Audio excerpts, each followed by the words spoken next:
So I'm really happy to be here at this conference in honor of my two old friends with the unpronounceable last syllables, two of my oldest and best friends and collaborators in physics. I wanted to start by telling you a bit about the circumstances under which we met. I have to take you back to the dark year of 1977, a state of near collapse and sectarian violence. The Weizmann Institute of Science called on special forces from neighboring countries. And a coalition of the willing, which consisted of myself and Shimon and Eliezer, came and tried to bring peace and democracy to this institution that was in desperate trouble. And many people accused us of being mercenaries. I can today admit that we all did once accept a free meal at the famous gourmet restaurant Pont de la Machine. And those of you who don't know it don't know the real sweetness of life. I don't remember the free. Years of struggle led to final victory. Here's the body count. We felt that we could go home and leave the Weizmann Institute democratic and peaceful and return to our own pursuits of physics in our own institutions. So today I'm going to talk about something that's very far from the things we were thinking about in those days. This is my own idiosyncratic approach to string theory and holography. I think of it as a way to try to generalize string theory beyond what we know today. I'll try to explain to you in the course of the talk in what way I think it has to be generalized, but the basic idea is there are lots of situations like cosmology, de Sitter space, and so on, in which we don't know how to talk about string theory or formulate it. And the idea of this program, and it's just a program, there are no really finished results. The idea of this program is to try to find a way to formulate a more general theory, which we will eventually see string theory appearing as the string theory that we know is special cases of. So the first thing I'd like to convince you is that any theory of gravity, Einstein's general relativity, is not really a field theory. What do we mean by a field theory? Field theory we usually think of as a theory that has space-like slices and there are degrees of freedom, some finite number per point on a space-like slice. And this is the content of the Cauchy-Kovalevsky theorem for partial differential equations. And you might think that the same is true for general relativity because there is a formulation of general relativity with an initial value problem due to Arnaud, Deser, and Misner. And that looks like the same story, that there's a space and there are degrees of freedom per point on a space-like slice. Now, one thing that's already peculiar in the Arnaud, Deser, Misner program is that the geometry of the space itself is a dynamical variable. So when we think of degrees of freedom per point, in our minds we're always kind of thinking of a cutoff, putting down some finite number of points separated by some finite distance and then taking a continuum limit. But if the volumes and distances are changing with time, it's not clear how to do that in a way that preserves the number of degrees of freedom. But there's a more serious issue that you can see by thinking about what we really mean by the Cauchy-Kovalevsky program. What do we really take from classical mechanics or field theory and turn into quantum mechanics? We take the phase space, the space of solutions of the equation of motion, and that's what we quantize. We turn the phase space into a space with a non-commutative algebra of functions. And that's something that you can do when you understand what the global solution space is. And the Cauchy-Kovalevsky theorem for certain partial differential equations, like those of Yang-Mills theory, actually gives you a global parametrization of the space of solutions. But that's not true in general relativity. Generic initial conditions in general relativity lead to singularities.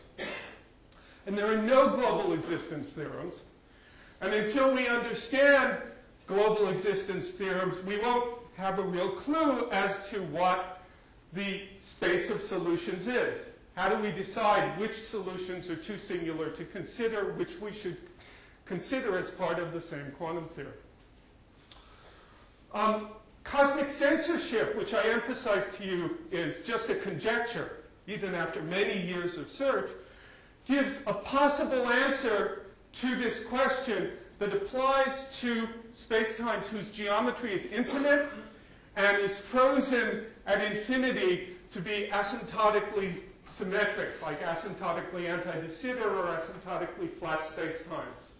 And that conjecture says that the most general singularity you have with such asymptotic boundary conditions, if you throw in scattering data from infinity, the most general thing we expect to happen, according to the cosmic censorship conjecture, is the creation of a black hole.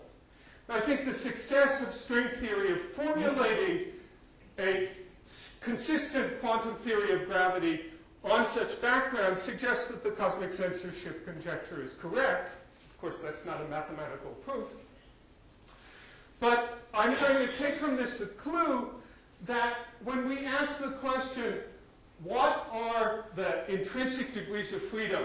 How do we parameterize the intrinsic degrees of freedom of a theory of quantum gravity? We should be concentrating on black holes. And I will expand on this notion as I go on. So let me first remind you something about the geometry of the black hole. Black hole is something that's embedded, as I said, in this infinite space-time. And out at infinity, it looks like asymptotically flat or asymptotically anti-de Sitter space. And then there's a radius, the Schwarzschild radius, inside which something different happens. Of course, it's gradually becoming different all the time as you approach the Schwarzschild radius. But more or less, there's something special down to the Schwarzschild radius. You can choose a coordinate frame in which the solution is completely static, or stationary in the case of rotating black holes. Inside the Schwarzschild radius, drastic and terrible things happen, and the interior and exterior become causally disconnected. So a picture of what happens is this. The space inside shrinks in the transverse direction and stretches out in the longitudinal direction infinitely in a finite amount of time. Finite amount of proper time for any observer propagating in that region. It doesn't jump back the way this picture is jumping back. I'm just doing that so you can get used to what's going on. This thing should, in a finite amount of time, reach infinitely long and infinitely thin. What I am going to assume about that region inside is that that region inside is basically becoming infinitely excited. All the degrees of freedom in that region that could be there are excited. That's what the singularity means. And we'll see that we already all know evidence that that's the case. So let me go back to describe some more about the general properties of black holes. The metric of a black hole in general looks like this, with the function f of r, which for Schwarzschild black holes has this form. And the thing that I want to emphasize to you is that the form of this function depends on the cosmological constant. The parameter capital R in this formula is the radius of curvature of the space-time, where I've assumed here that my space-time is, the embedding space-time is maximally symmetric, either de Sitter, anti-de Sitter, or zero cosmological constant Minkowski space. And that has the consequence that when I start to look at larger and larger black holes, they are influenced by the value of this parameter, the cosmological constant. And in particular, the area of the horizon of this region at the Schwarzschild radius, for very large Schwarzschild radius, depends drastically both on the sign and on the value of the cosmological constant. And in particular, for positive sign of the cosmological constant, you find that that radius of a black hole never gets bigger than a finite radius which is 1/3 of the radius, in 4 dimensions, it's 1/3 of the radius of the, 1/3 of the radius of the cosmological horizon of de Sitter space. If you don't know what the cosmological horizon is, I'll tell you later on in the talk. Okay. So the second thing, and this is also conjectural, it's sort of conjectural at the same level as cosmic censorship, is that if you do particle scattering in asymptotically flat space-time, and you can talk about analogous processes in asymptotically anti-de Sitter space-time, and if you do scattering with an impact parameter that's less than twice the center of mass energy, then you form a black hole. The first argument to this effect was given by Roger Penrose. Gabriele and Mahdi wrote a whole series of papers where they emphasized this point very early on in the discussion of scattering in string theory. In 2+1 dimensional anti-de Sitter space, this has been proven rigorously by Matchell by actually finding the solution for the collision of plane waves. I'm sorry, of shock waves. Louis Fischler and myself talked about this, and Giddings and Erdely really generalized Hawking's argument to Penrose's argument to arbitrary impact parameter. And basically, if you assume cosmic censorship, you can prove that this is what's going on.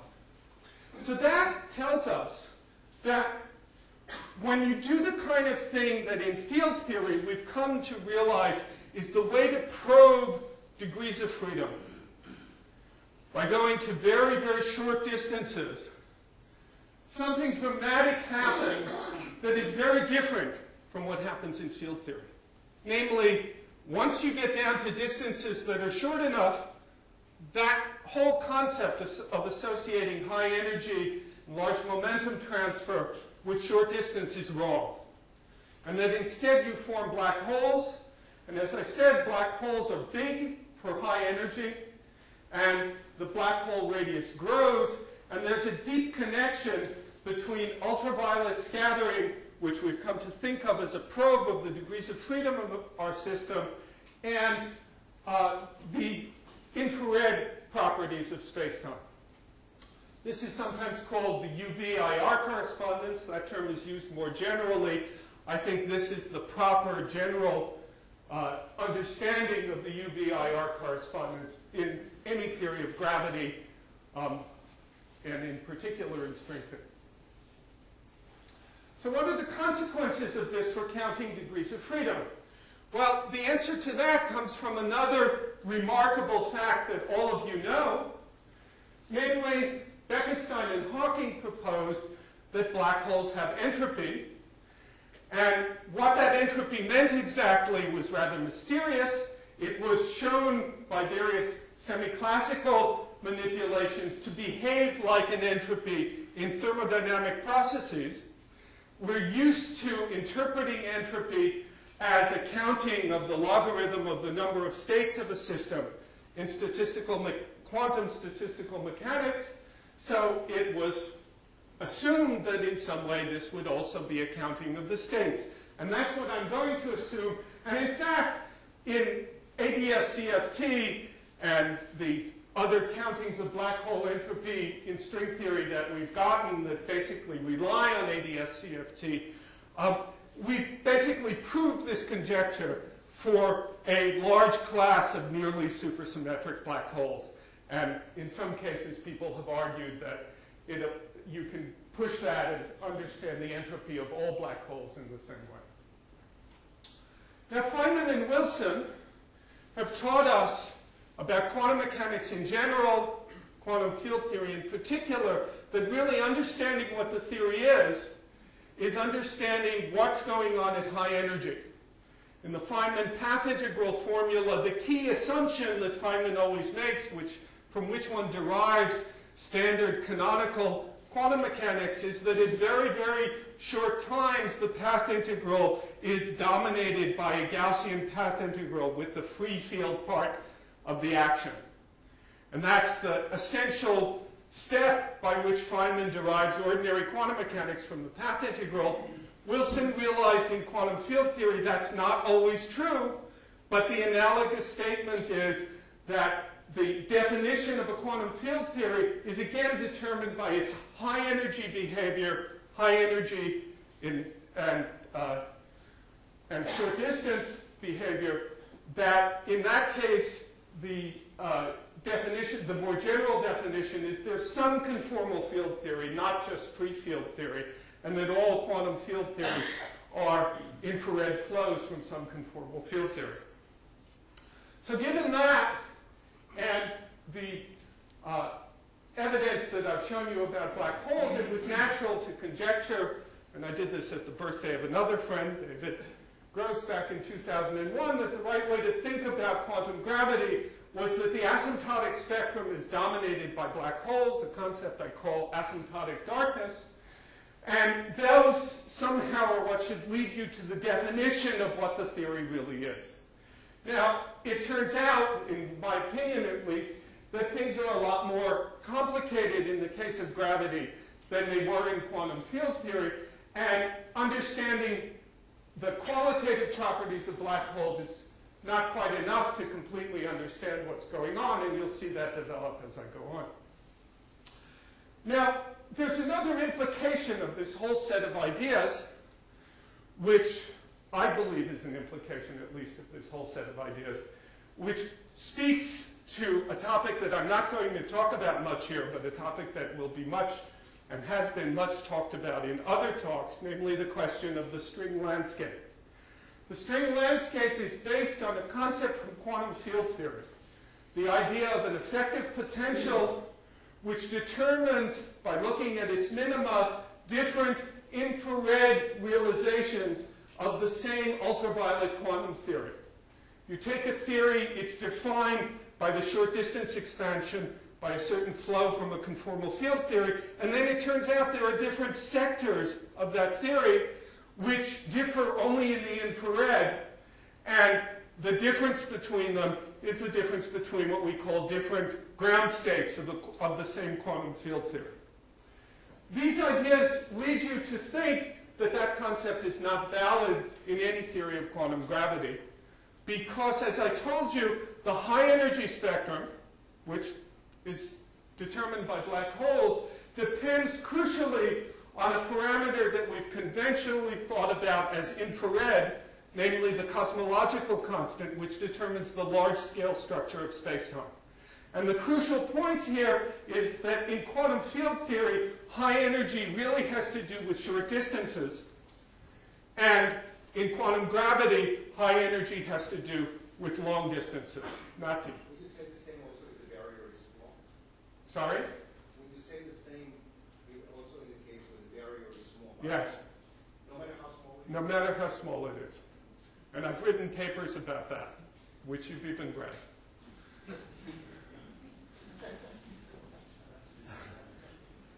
Okay. All right, let me go on, because I'm not here to talk about the landscape and different vacua. I'm here to talk about an approach to studying problems like this, which I've been trying to develop with several collaborators, Willy Fischler in particular. And it's based on the idea of the holographic principle of 't Hooft and Susskind. The basic idea is that starts from the observation that in asymptotically flat and anti-de Sitter spacetimes, the only things we know how to calculate in string theory are boundary correlation functions, the S matrix or the boundary correlators of ADS-CFT. I claim that that's something you can understand very easily given this set of ideas.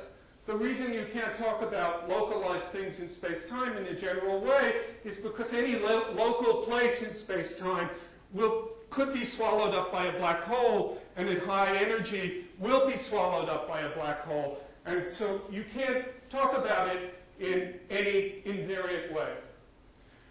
So on the other hand, there are lots of situations that we'd like to deal with, like cosmology and, as we'll see, de Sitter space, in which we do want to have a more localized description of what's going on in quantum gravity. And what the purpose of what we call holographic space-time is try to give such a more localized description. I also, in parenthesis, want to note that in all of our rigorously established examples, where we really know what we're doing in string theory, that having a low curvature space-time, a small cosmological constant, is connected very, very closely with supersymmetry. And that's a connection that will come up again a couple of times in the rest of the talk.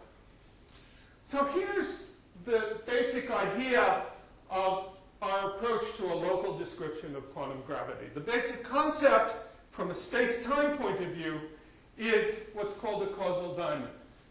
A causal diamond is the intersection of the interior of the forward light cone of some point P and the backward light cone of some point Q that's in the future of P.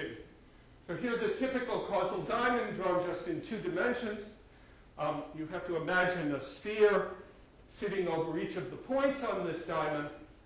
And the fundamental point is that there's a conjectured bound based on these black hole ideas brought to fruition in the work of Busso that suggests that whenever the area of such a causal diamond is finite, and in any Lorentzian space-time that's true when the causal diamond is small enough, that is when the time separation between its 2 tips is small enough, whenever that area is finite, there's a bound on the total entropy associated with that region of space-time.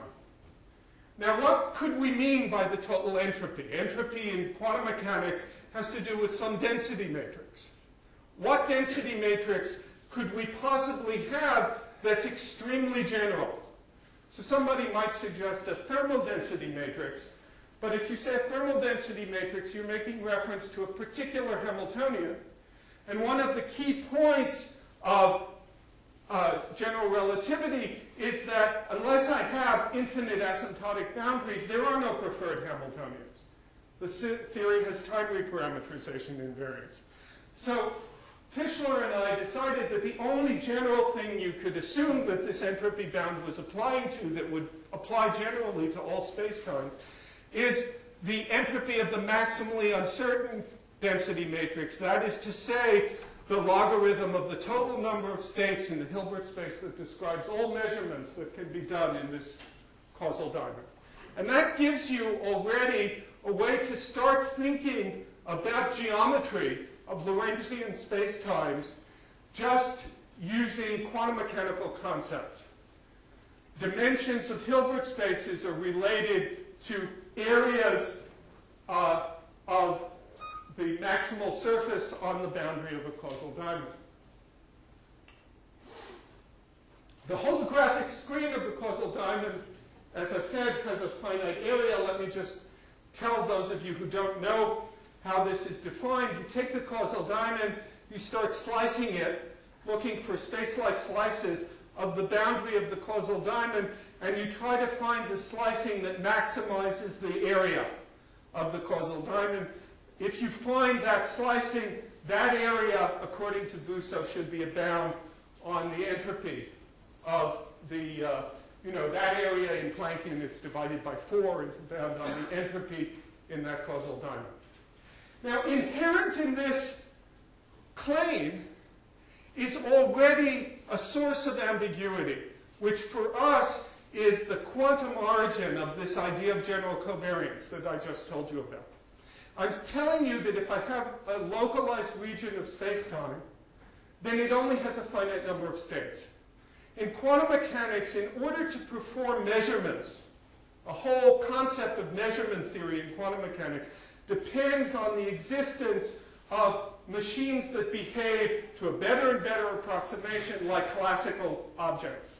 And the only way to do that is to have extremely large machines with infinite numbers of states, and it's even more restrictive than that. The only way we really know how to do that is if the laws describing those machines are well approximated by the laws of quantum field theory. And then the pointers, the classical pointers, are averages of local fields over large space-time volumes. So the insistence on a finite number of states for a local region means that the physics of a local region is intrinsically ambiguous. And so in the language that we usually use, the description of what goes on in a causal diamond must be gauge variant. Okay? It's not gauge invariant. This is, again, I think the fundamental reason that we've found that the only gauge invariant quantities in string theory are quantities associated with infinite boundaries. Okay? I guess I'm confused about this argument. You were arguing that you have a finite dimensional Hilbert space. Right. You can't have a precise classical limit. Where the measuring devices are made up of the degrees of freedom in that finite dimensional Hilbert space. If you've got one and you can hit it from the outside with a big classical machine, then of course that's fine. Now, why does that imply general covariance? Well, what it implies is that the local description is dependent on choices. You're going to have to make a choice for each of those regions of the dynamics, define for each of the causal diamonds what the Hamiltonian of the measuring devices is, and that's going to depend on lots of choices that you make, and I claim that the classical limit of that ambiguity is going to be general covariance. I think it's much worse of an ambiguity than general covariance because different choices in general won't commute with each other. But that's something you have to do even for infinite. Excuse me? You still have that ambiguity if you're at infinite. No, in quantum field theory, there's no such problem, right? General relativity. No, in general relativity, of course, you have it. Right. Okay. So, now, one causal diamond, of course, is not enough. To define an observer is some sort of classical machine. It's got a lot of degrees of freedom. It's therefore heavy. It will travel on some kind of time-like trajectory. So you have to describe a sequence of nested causal diamonds that sweep out its trajectory in some way. Here's a possible choice of such a sequence which would be appropriate for a space-time. This thing is not working for me. Which would be appropriate for a space-time that had a time symmetry so that instead of trying to define initial conditions and time evolution, you would define partial sort of scattering matrices that describe for each of these causal diamonds how what comes in through the past boundary goes out through the future boundary. Okay, so in a cosmological space-time which started at some point, the Big Bang, you would instead have the sequence of diamonds all starting down at the same past point, and you talk about more conventional initial condition type evolution. You see the way in which choices like this are going to be mapped into choices that have to do with the geometry of the space-time that you're talking about. Oh, good grief. Okay, I think my battery just died. Why are those diamonds nested in the future? Don't they just have to be nested in the past? I'm sorry, I didn't understand. Why are the diamonds nested in the future? No, think of each of these diamonds as what an observer could measure going on a time-like trajectory between the past tip and the future tip of the diamond. That's what you should think of the causal diamond as. It's the collection of all observables that could be measured in that part of the observer's trajectory. Okay? Okay. So now I've told you some general ideas about these Hilbert spaces. The full formulation of this, which I'm not going to try to describe here today, involves laying down whole collections of observers that have overlaps between their causal diamonds and making prescriptions for how different observers translate the other observer's description into their own I'm not going to do that today. My object for today's lecture is to tell you about our attempts to make a quantum theory of de Sitter space where you can kind of skip all of that stuff and start thinking about trying to reproduce the semi-classical physics of de Sitter space. But the one thing that I do have to tell you about is what we have proposed to be the fundamental variables of a setup like this. So the fundamental concept that I told you about was a causal diamond and its holographic screen. So what you'd like to try to talk about is imagine sitting on that holographic screen, and at each point you want to have a variable that describes the orientation of that screen and the null vectors that can go in and out of that null surface. Okay? Well, if you go back to the early book by Cartan, The Theory of Spinors, he, in his attempt to find a geometrical interpretation of spinors, proposed that what spinors precisely were was such descriptions of orientations of transverse planes. And so a way to describe the orientation of a transverse plane in a Lorentzian spacetime sitting above each point of a d-2-dimensional surface, which is the holographic screen, is to prescribe an element of the spinor bundle of that surface, SA of y, where the SA is a d-2 spinor. Okay?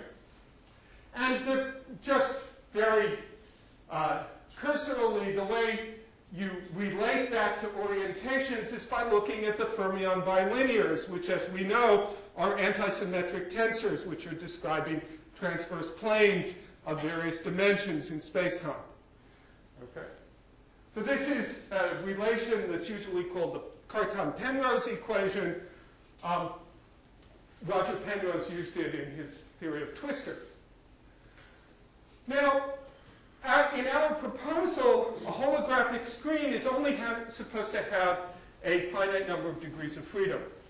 So we have to take these spinor variables and quantize them in a way that gives rise to a finite number of degrees of freedom.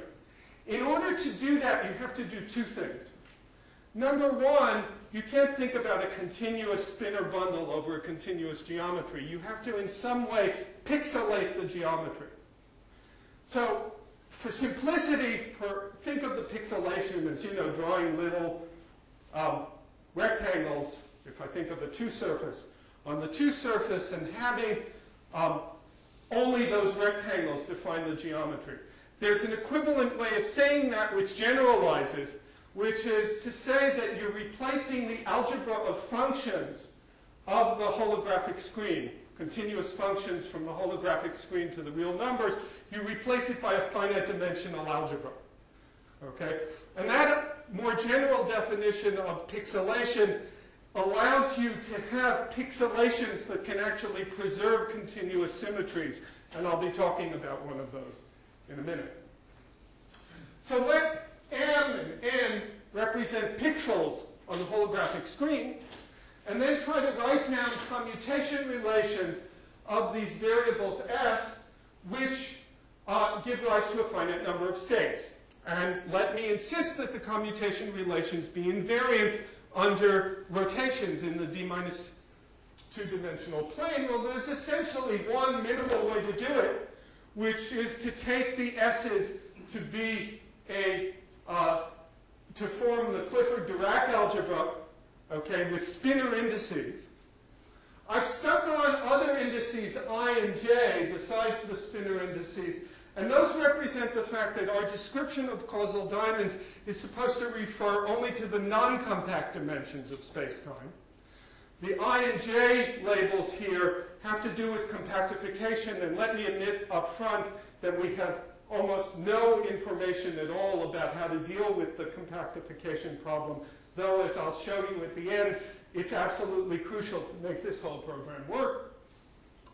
So I don't know what properties I have to assume for this operator Mij that sits on the right-hand side, except that the whole algebra has to be finite dimensional. Now what I'd like to point out is that if I take this Mij just to be delta ij, and I take the total number of SAs to be 16 real variables, then this commutation relation can be thought of in the following way. We've got a holographic screen. Think about a null vector, say, coming out of that holographic screen. And suppose I had a massless supersymmetric particle that was going through that through that screen, and I asked you to quantize the spin degrees of freedom of the supermultiplet. This is what you'd get. These are, if this is delta ij, these are the anti-commutation relations of supersymmetry per massless particle, where I have insisted that for n equals 8 supersymmetry by 4-dimensional counting. And as you know, that's the minimal number that I need in order for the supersymmetry algebra to force me to have a graviton in the spectrum. And that'll turn out to be important. Okay. So this connection between these holographic ideas and supersymmetry is something I find extremely exciting, and is the thing that suggested to me that all this crazy stuff might really have something to do with string theory. And indeed, I published a paper a little while ago showing how you can kinematically reproduce the spectrum of 11-dimensional supergravity, starting from a bunch of operators satisfying this algebra and taking appropriate limits.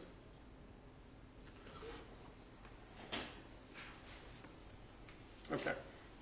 Now, one of the things that this would seem to imply is that if I take the limit of infinite causal diamonds in the way that I can do in Minkowski space, where I just keep concatenating things, as you saw in that picture, out to infinity, then you would think that I would fill in this pixelation and I would actually get a spectrum that could be described in terms of supersymmetric particles. But that would mean that if the theory was dynamically consistent, that every theory of asymptotically flat space that was a theory of quantum gravity had to be super Poincare invariant. Now, let me remind you all that this is a fact according to our current understanding of string theory. We have no examples of super Poincare invariant scattering amplitudes for gravity which aren't exactly supersymmetric. And in fact, we have this familiar multi-parameter web of supersymmetric theories in a whole variety of spacetimes with various non-compact dimensions ranging from 4 to 11. And 4, as we were discussing during Michael Green's talk, is a little iffy in the sense that there are various infrared problems with defining the scattering matrix, but I, like many people, believe that that's just a technicality. There are these strange dualities and connections between these theories that have led us to really believe that we've defined a whole set of non-perturbatively viable quantum theories of gravity in asymptotically flat spacetimes with various numbers of non-compact dimensions, and they're all exactly supersymmetric. Not all exactly maximally supersymmetric with all 32 supercharges, but with some degree of supersymmetry. So that led me to conjecture some time ago that there should be no consistent asymptotically flat spacetime, which is not supersymmetric. That's consistent with what we know, but I'm suggesting that we won't ever find anything that goes beyond that. So these theories, as we all know, many of the people in this room have been working on string theory for varying numbers of years, and we know they're wonderful, they're beautiful. Many of us believe what I'm saying here on the transparency. These are real theories of quantum gravity. They have wonderful properties, but they also have, from the phenomenological point of view, some terrible properties. They have exact supersymmetry, as I just said. They're exactly Poincare invariant. We can also do it in anti-de Sitter spacetime, but that doesn't help us too much because that doesn't describe the real world either. These theories, generically in asymptotically flat spacetime, have massless spin-zero particles, except in 11 dimensions. And those are not consistent with phenomenology. These theories have no cosmology. As I said, asymptotically anti-de Sitter string theories lead to similar conclusions. So our real challenge as string theorists who are physicists and want to describe the real world and maybe say something about the LHC is to come up with a theory that describes the real world with supersymmetry breaking. Well, this suggests that you have to go away from asymptotically flat spacetime. In the old days, when we first started doing string phenomenology, our idea was, oh, we're going to forget about cosmology. We're going to find a theory of the scattering of particles in the real world that exactly fits the data of the real world. Hasn't worked. I'm suggesting to you there's a deep reason that it hasn't worked. And that also suggests that the right theory might be connected with the fact that the real world seems to have a positive cosmological constant. We know that if we have a positive cosmological constant, we cannot have supersymmetry. We also know that if we don't have supersymmetry, we tend to generate a cosmological constant in theories where we, in some approximation, start out with none. So that suggests that the value of the cosmological constant, and in particular the fact that it's positive, has something to do with supersymmetry breaking. Now, there's a lot of evidence for positive cosmological constant. Of course, people have invented more general theories in which that evidence can be interpreted in other ways where there's no exact cosmological constant. I find those theories not particularly inspiring. They just add more parameters to be measured. They can be tested at a certain level and will be tested if the SNAP satellite ever flies. So let me assume that the real world is a theory with a positive cosmological constant with the value that's suggested by all of these observations. Now, if that's true, then the holographic principle, and everything that I've told you up till now, suggests, as Willy Fischler and I conjectured a while ago, that the theory that describes the real world has only a finite number of states. And the reason for that is that if I think of any observer in a space with a positive cosmological constant, which it's not enough to have a positive cosmological constant. It should be asymptoting to de Sitter space. So we're looking at a solution of Einstein's equation. Remember, I told you the Lagrangian is not the definition of the theory, really. You really have to find a class of solutions to quantize.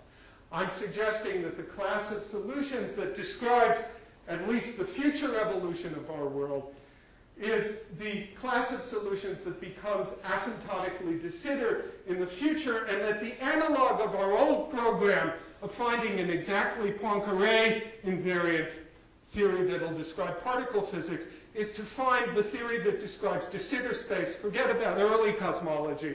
Let's just worry about the late times and do the particle physics, but we have to do it in de Sitter space.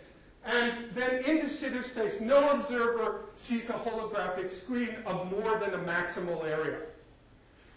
Similarly, when you look at black holes in de Sitter space, as I told you, there's a maximal size black hole. So if you, as an experimenter in de Sitter space, try to gather together locally the most entropy you can find, try to excite the maximum number of physical states in some region, you find you can't go further than a certain size. And in fact, you probably, in practical sense, are restricted much more than that, given that you're a local person. So such a theory can't have an exact scattering matrix. It's going to, as I said, have intrinsic ambiguities in its definition. However, you can argue that those intrinsic ambiguities are on a scale that's of order e to the minus 10 to the 90th, a number so small that no rational experimentalist would ever worry about. So I will try to describe to you in the rest of this talk what such a theory might look like, and I warn you from the beginning that it's not complete. So this was just to show you what's going to happen to us. This is the expansion of the universe. It's slowed down because of the positive cosmological constant. And then at a certain point, everything freezes because everything else outside this picture has gone outside our cosmological horizon. and we only see the local group of galaxies that's gravitationally bound to us. There are galaxies that we've seen already that will therefore disappear. I urge all of you to go see the Sombrero Galaxy before it's too late.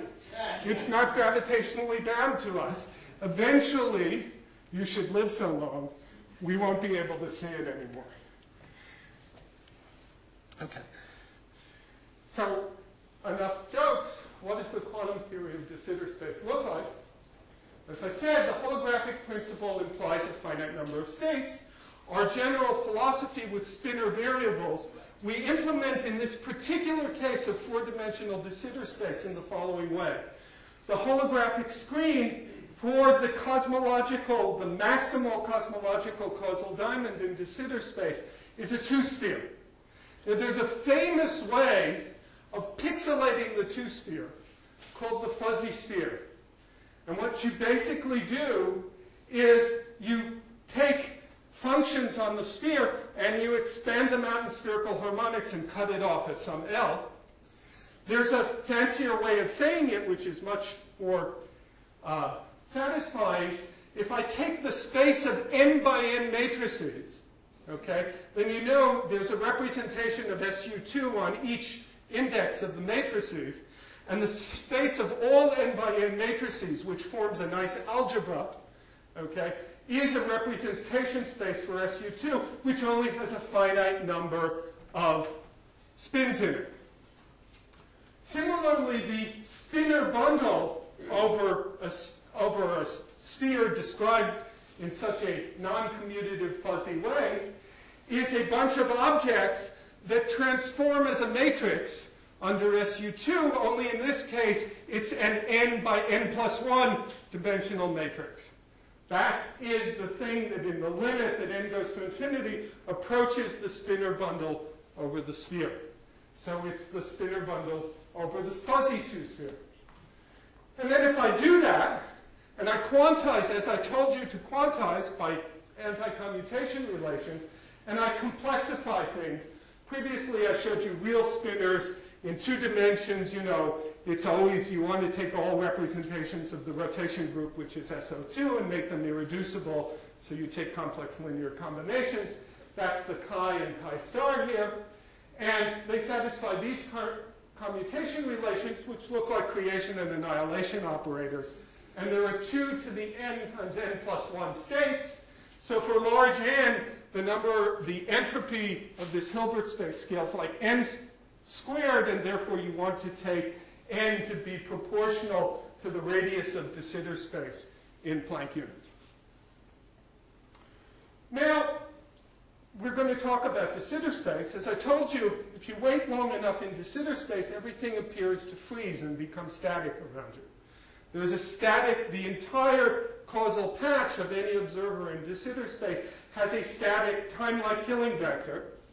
And the first thing you might imagine is that we want to describe the Hamiltonian, which describes time evolution along that killing vector in a quantum mechanical way. So here are some ideas that suggest what that Hamiltonian might be. Now, nothing that I say here is derived. This is all induction. These are all guesses. I'm giving you semi-classical physics as phenomenology. These are guesses to what a theory might be that reproduces that phenomenology. So the first important fact about de Sitter space is that everything decays.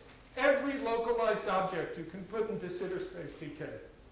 We're used to the fact that there are no global quantum numbers in theories of quantum gravity, but we used to think that charges were conserved.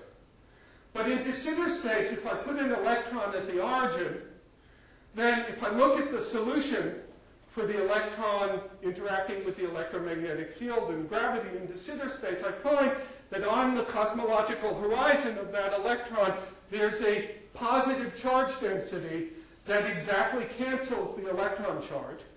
From a global point of view, this is because the spatial sections of global de Sitter space are closed, so Gauss's law forces you to have an opposite charge in the other horizon. I don't want to talk about what the proper interpretation of global de Sitter space is today. That would take too long. So forget about that. But basically, that charge density on the horizon has some quantum probability for jumping into the center and coalescing as a positron, annihilating the electron, and the photons go out and go through the horizon and decay back to the vacuum. So every state, the only eigenstates of this theory with the static Hamiltonian are the vacuum state or states. And we know something about the vacuum of de Sitter space from quantum field theory and curved spacetime, and I'm going to want to take certain facts from those calculations as experimental evidence and reproduce them. And the main thing I want to take is that there's evidence first shown by Gibbons and Hawking that the vacuum state of de Sitter space is a mixed state. It's a thermal state with a temperature related to the de Sitter radius. The temperature is 1 over 2 pi r. And that temperature is unique. There isn't a vacuum state with some other temperature. So I have an explanation for that. Let me postulate that the static Hamiltonian has the following property. It's got a spectrum that goes from 0 to the de Sitter temperature, or something of order the de Sitter temperature. You'll see in a minute how I determine the constant C in this formula. And now I want to assume that that spectrum of this Hamiltonian is chaotic.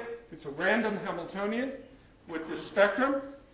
And that the total entropy, the total number of states, is the number that I've given you.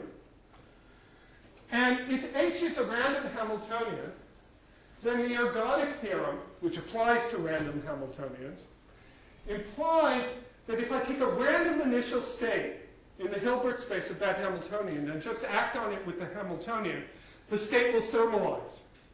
Furthermore, if I take the ensemble of all initial states, I can calculate the average temperature at which it will thermalize, and I can also calculate the fluctuations in that ensemble of initial states around that average temperature. So different initial states will thermalize at different temperatures. But it turns out that the fluctuations away from the average temperature are very small when the number of states are large and go like 1 over the square root of the number of states. So the number of states in this case is e to the 10 to the 20th.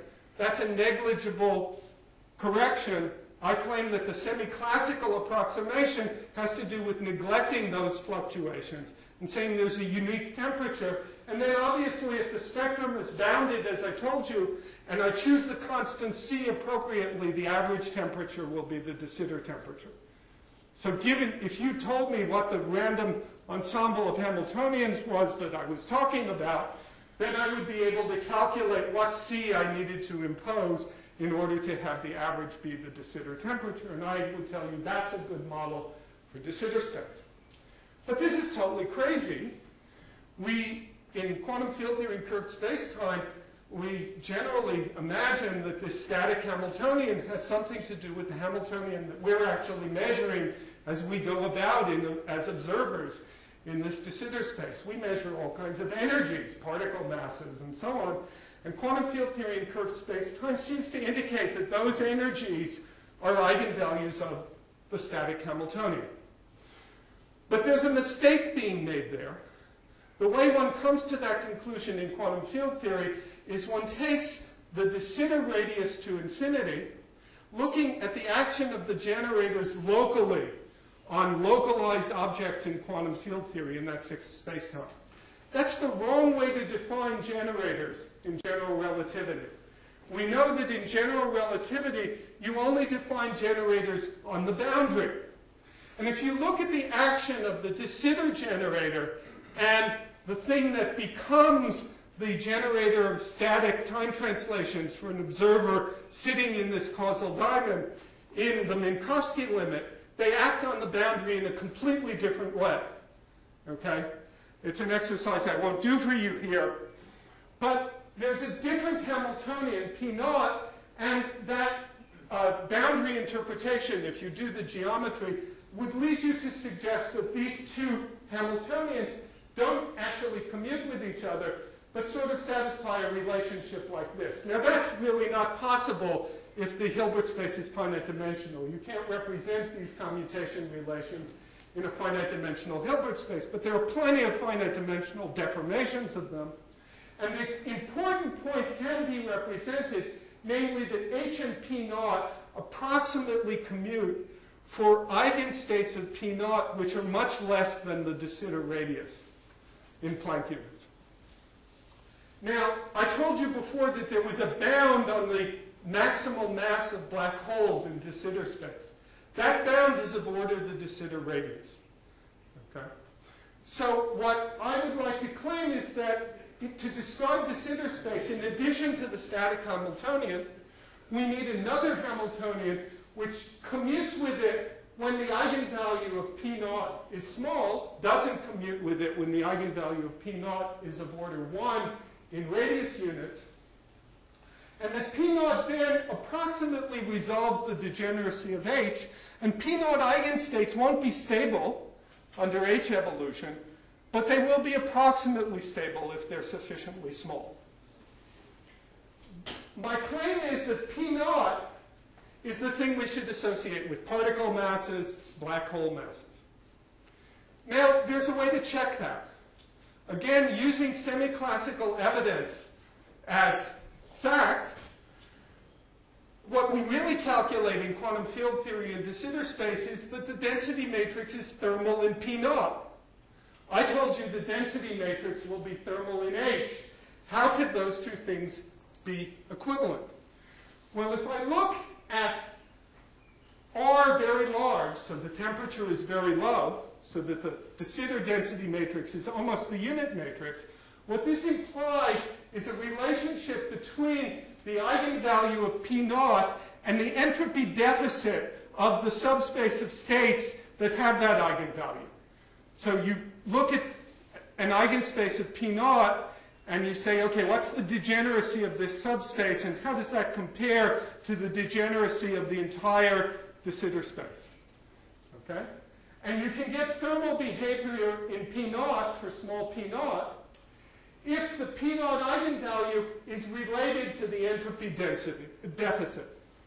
Well, there's one case where we can check this, namely for black holes in de Sitter space, we have a semi-classical calculation both of the energy, namely the mass parameter that appears that we usually call the black hole mass, and we know that's what we want to call the energy in the Poincare invariant limit, and the entropy, which we can calculate from the Bekenstein-Hawking formula. When we do that, we find that this relationship is actually satisfied. Okay? So that's a little piece of evidence that this picture could be right. Now, we've gone further than that. We've actually made a model, We've actually made a model of this Hamiltonian in terms of these fermionic pixel operators. This model is not very complete. The black holes that we will describe with this model will be absolutely stable with the Hamiltonian that I give you. And the only thing that this Hamiltonian will do is it will reproduce explicitly in terms of these operators that determine the structure of this Hilbert space, it will reproduce explicitly the entropy energy formula for black holes.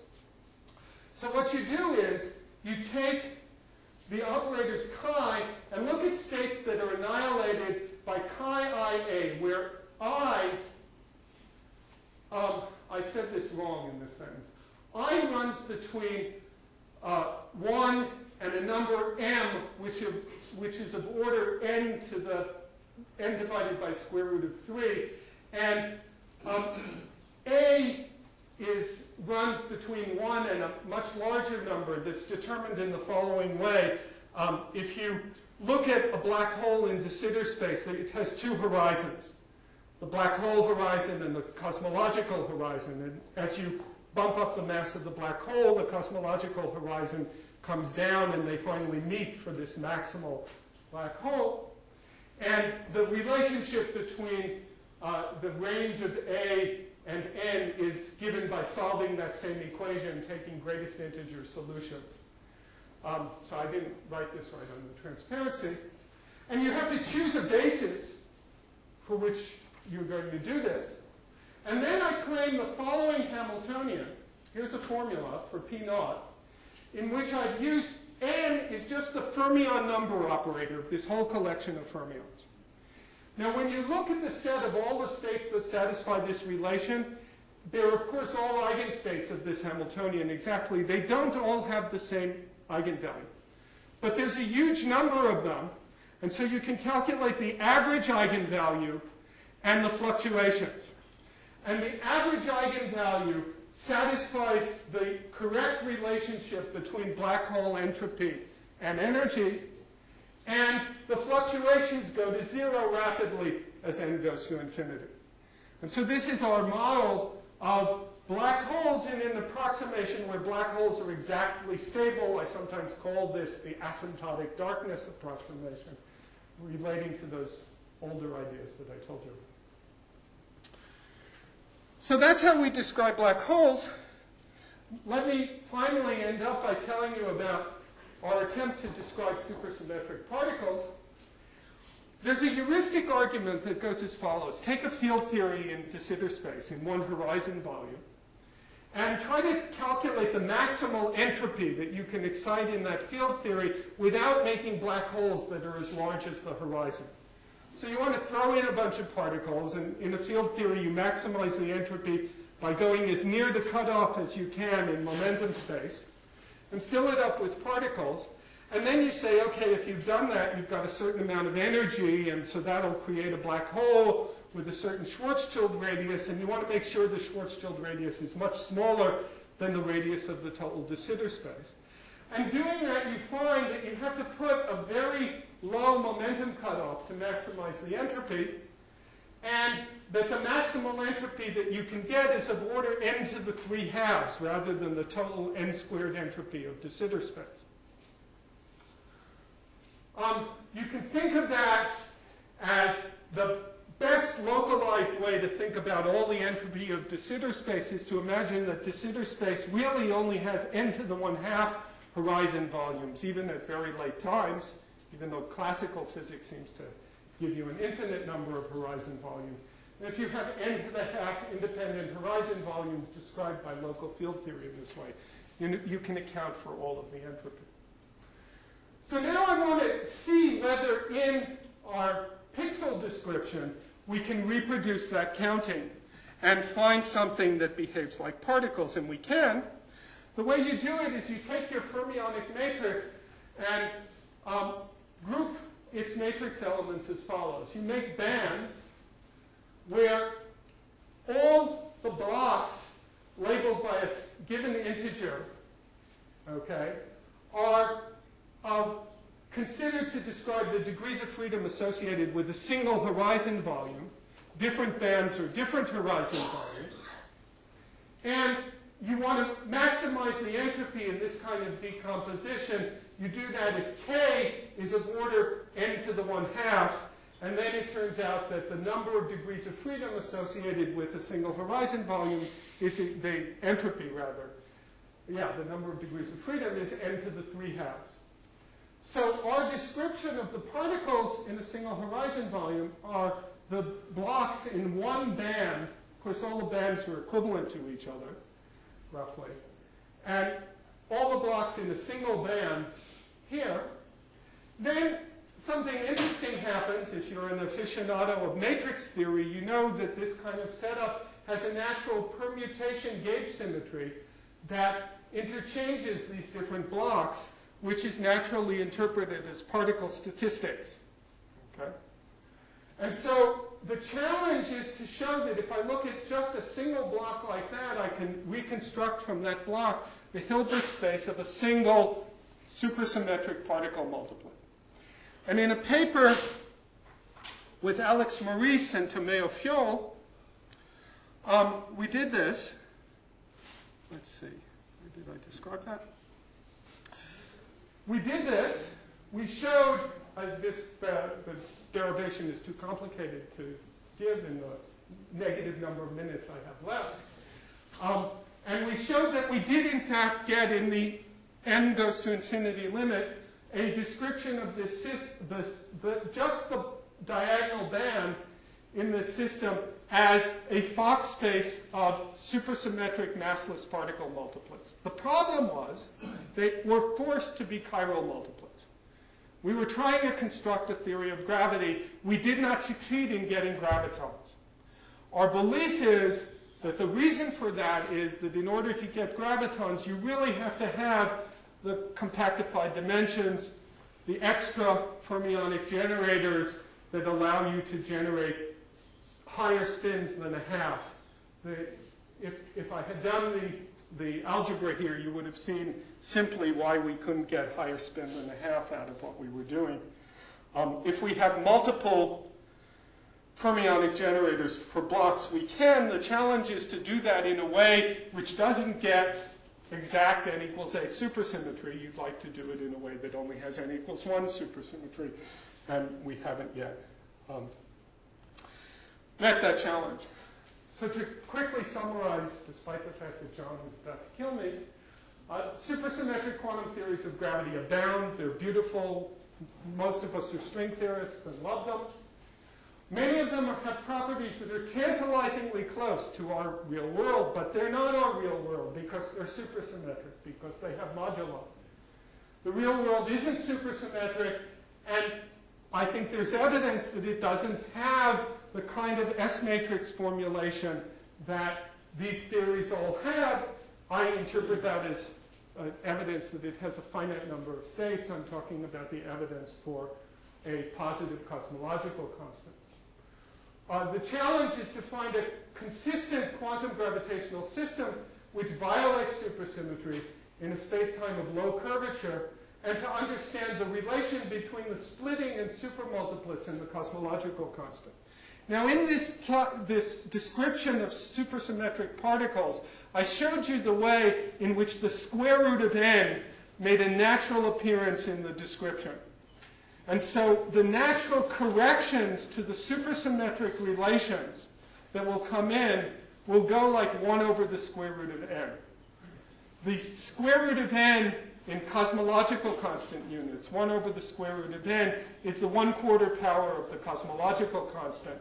That is, in fact, the order of magnitude of the gravitino mass that you would like in order to have supersymmetric particles which are just in the range of the LHC with low energy supersymmetry breaking, not gravitational strength supersymmetry breaking. So at the end of this very abstract talk, I'd like to make an experimental prediction that the LHC will find superpartners and that the gravitino will be very, very light and of order the 1/4 power of the cosmological constant. Thank you.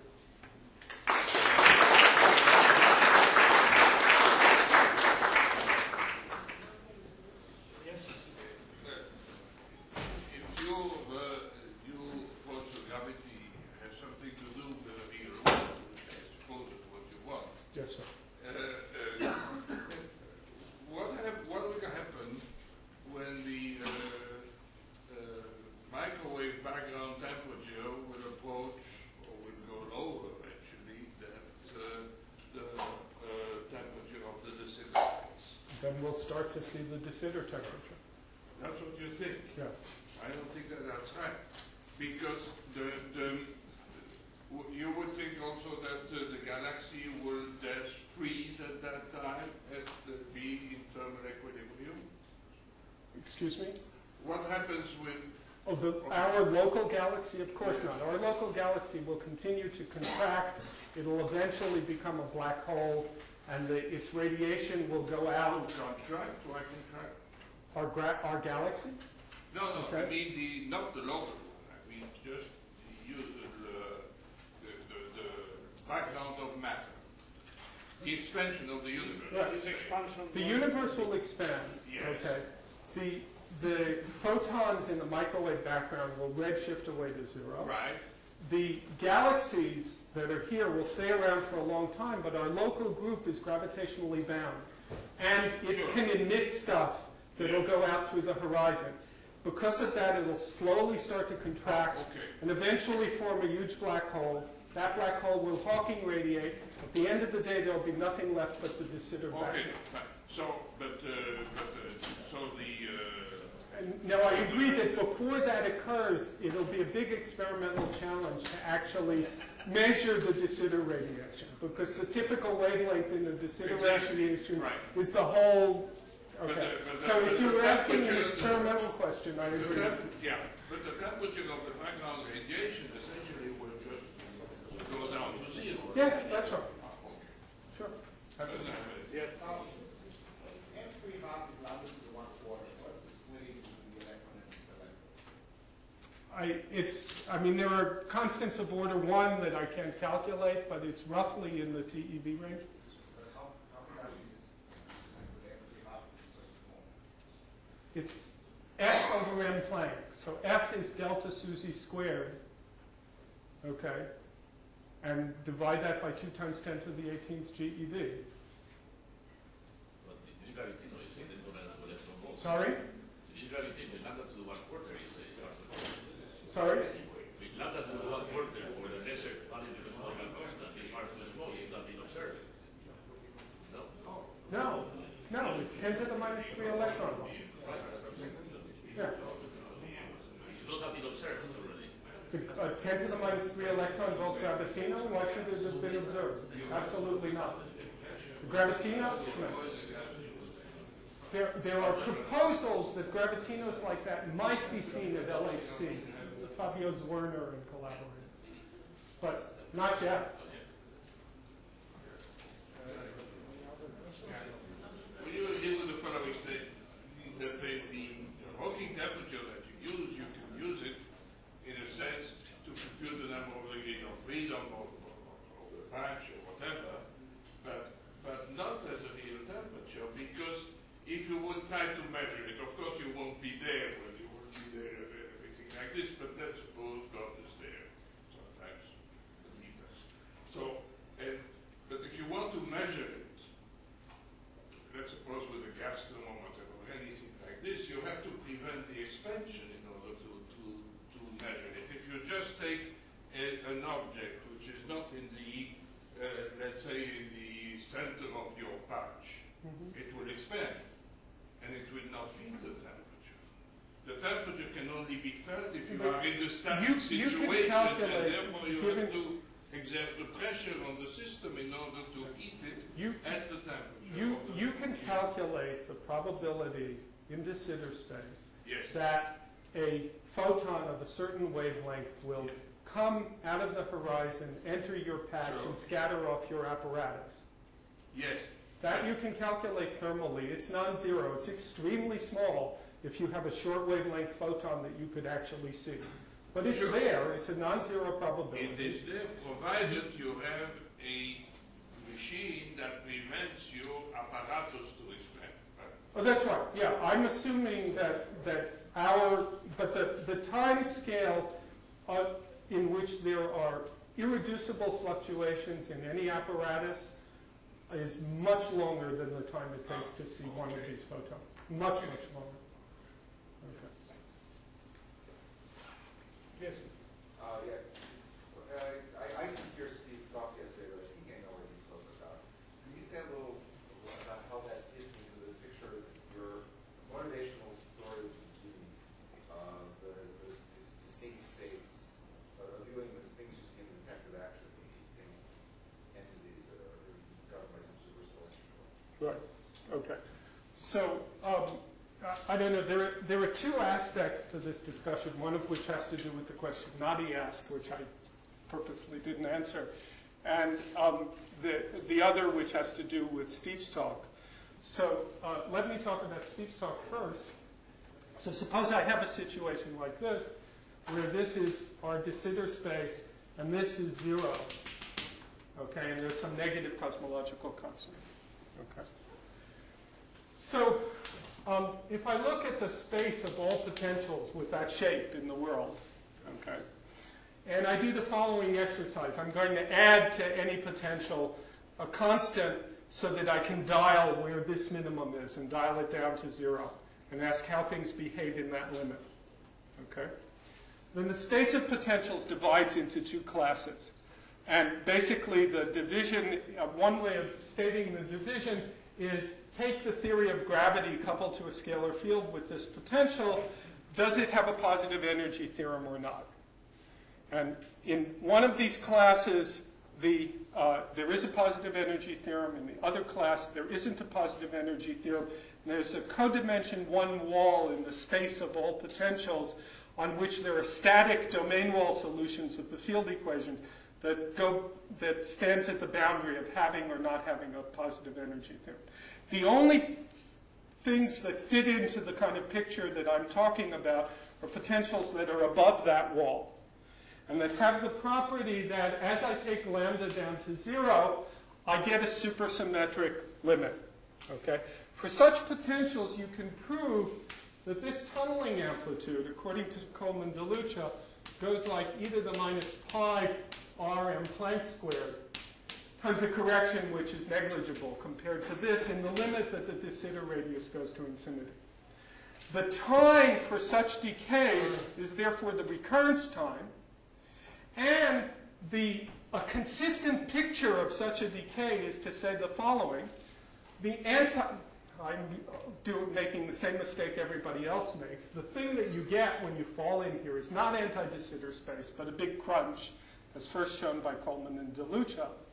If you look at an observer in the big crunch part of the space-time, that observer can observe only a finite microscopically small entropy.